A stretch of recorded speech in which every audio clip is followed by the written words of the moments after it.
আমার পিছনে দেখছেন যে আপনার ফুলকপি, এই যে ফুলকপি দেখেন, অজস্র ফুলকপি, এই যে টমেটো আপনার ক্যারেট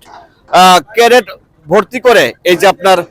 পাইকারি আর কি, এগুলো কিন্তু খুচরা পাইকারি কিন্তু দেখেন, প্রত্যেকটা টমেটো কিন্তু জমি থেকে নিয়ে আসা,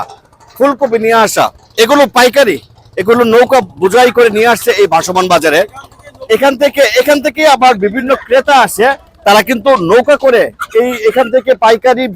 পাইকারি কিনে তারা আবার বিভিন্ন জায়গায় নিয়ে যায়। প্রথমে বলছি যে তিনটি উপজেলার অসংখ্য মানুষ এই ভাসমান বাজারকে কেন্দ্র করে প্রত্যেকটা হাটে শনিবার এবং মঙ্গলবার তারা বিভিন্ন তরি তরকারি, সবজি এবং এই মুরগ থেকে শুরু করে যা কিছু আছে নিত্য প্রয়োজনীয় সবকিছু কিন্তু তারা এখান থেকে পাইকারি হারে নিয়ে যায়।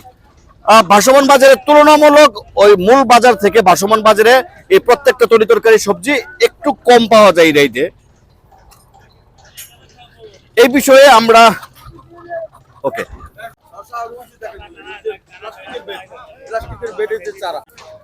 এই কত ছবি করি রে, আরে মিষ্টি কুমার